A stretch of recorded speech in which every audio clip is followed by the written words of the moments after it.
이런 것들을 미리 정리해 두시면 세무조사가 나와도 당당하게 대응할 수가 있습니다.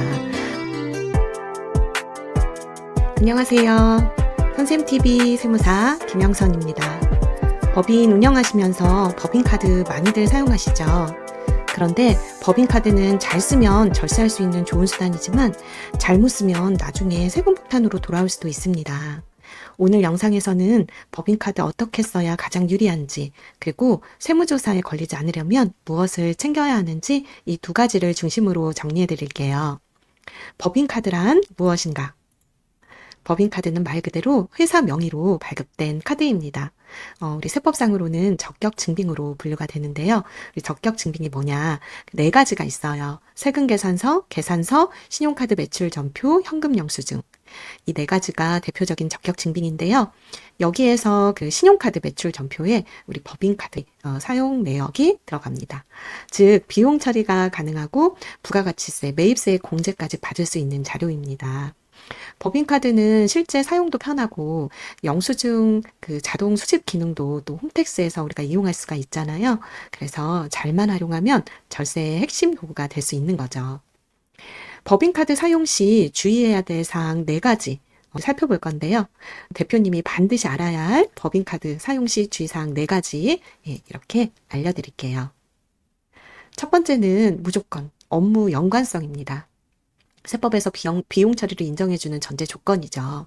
예를 들어 사무용품, 비품, 그다음에 광고비, 접대비, 차량 유지비, 복리후생비, 또 우리 출장비, 직원 식사 비용이 복리후생비에 들어가는 거죠. 그리고 4대 보험 또 세금, 각종 공과금도 법인카드로 결제하실 수가 있어요. 이런 건 전부 업무 관련성이 명확하니까 오케이입니다. 하지만 개인 용도는 어디까지 가능할까요? 일단 우리가 이제 가족 외식 비용이라든지 사적인 이제 병원비, 그리고 대표님의 이동하시면서 사용하시는 유류비, 이런 건 업무와 연관이 없으면은 인정이 안 됩니다.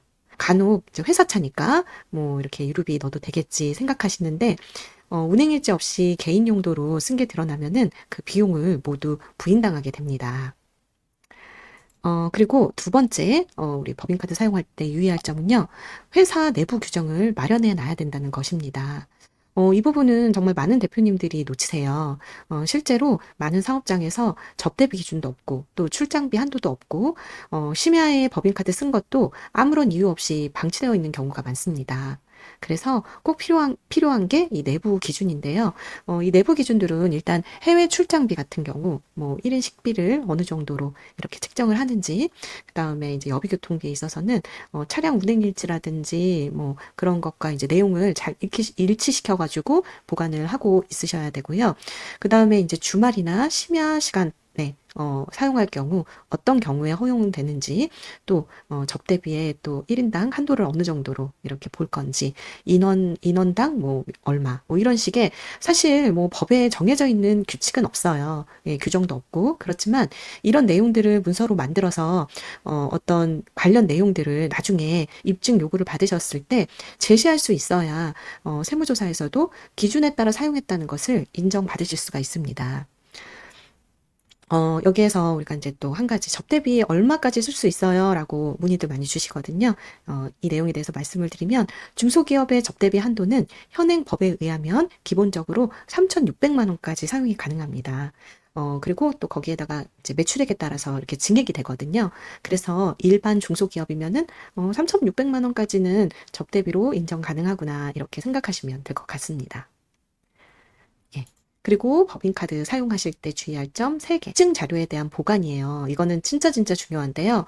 이제 법인카드로 긁었다고 끝이 아닙니다. 예, 영수증하고 그 지출결의서가 세트로 이렇게 내부적으로 보관이 돼 있어야 나중에 세무조사나 이런 대응을 해야 될 때 문제가 없으세요. 지출결의서는 사실 많은 이제 업체에서 내부적으로 사용하고 계시거든요. 꼼꼼하게 관리가 안 되시는 경우들이 종종 있어요. 그런데 그럴 경우에는 사실 좀 이제 세무조사나 이렇게 나왔을 때 입증을 못 받아가지고 경비를 부인당하는 일들이 종종 발생하거든요. 지출결의서에는 이제 다음에 내용들이 있어야 되는데 사용 일자, 그다음에 사용처, 이제 어디에서 썼는지, 그리고 사용 목적, 왜 썼는지, 그리고 누구와 함께 썼는지, 그리고 총액과 항목별 내역이 이렇게 정리가 되어 있어야 합니다. 이런 것들을 미리 정리해 두시면 세무조사가 나와도 당당하게 대응할 수가 있습니다. 예를 들어서 접대비로 30만 원을 썼다면 단순히 그냥 신용카드 영수증만 있는 것이 아니라 어떤 고객과 계약 상담 겸 저녁 식사를 했다라는 내용이 결의서에 있다면 그 부분에 대해서 그게 이제 사실이든 아니든 간에 조사관이 그걸 봤을 때 이렇게 구체적으로 잘 기록되어 있다면 사실 가능성이 높겠구나라고 이렇게 봐줄 가능성이 높다는 거죠. 그래서 이런 세무조사가 있었을 때 문제가 될 그 가능성이 이렇게 낮아집니다. 예, 이제 이어서 이제 세무조사, 예, 항상 우리가 이제 이렇게 장부를 정리를 하면서 염두에 두셔야 될 부분이 이제 세무조사가 나왔을 때 어떻게 대비할 것인가인데요. 우리 이제 세무조사관들이 나오면 가장 먼저 보는 게 뭘까요? 예, 아시다시피 법인카드 사용 내역입니다. 우리가 세무조사가 나오면 어김없이 조사관들은 법인카드 사용 내역을 확인합니다. 그래서 이제 심야 시간에 결제된 것, 또 휴일에 결제된 것, 그리고 이제 백화점, 호텔, 병원, 골프장 이런 내역이 있으면은 바로 체크 대상이 됩니다. 그렇지만 다 부인당하는 건 아니에요. 사유가 명확하고 결의서로 그 내용들이 잘 설명되어 있고 또 우리의 업종 규모와 맞는 사용이라면 문제없이 통과가 됩니다. 자료들을 잘 제출을 해야 우리가 국세청과 상호 신뢰 관계를 잘 유지할 수가 있겠죠. 자, 그럼 이제 정리를 해보겠습니다. 어떻게 쓰는 게 가장 좋을까요? 이렇게 법인 비용은 가급적 법인 카드로 결제를 하면 좋습니다. 소모품, 비품, 복리후생비 이런 모든 비용들을 개인 카드 말고 법인 카드로 결제를 하시면 그 사용 금액에 포함되어 있는 부가가치세 10%, 부가세 신고할 때 매입세액공제 가능하죠. 그리고 또 결산할 때 우리 비용 인정도 깔끔하게 적용받을 수 있습니다. 두 번째, 국내 접대비 무조건 법인 카드로 결제를 해야 합니다. 개인 카드로 결제하시면 비용 인정이 안 돼요. 그리고 또 세무조사 때 개인 카드로 이제 반영된 비용들은 사적 지출로 오해받기가 참 좋습니다. 그리고 세 번째, 휴일, 심야의 사용은 굉장히 유의하셔야 돼요. 늦은 밤이나 이제 일요일, 공휴일 이런 때 쓴 법인카드는 무조건 의심 대상이 되시거든요.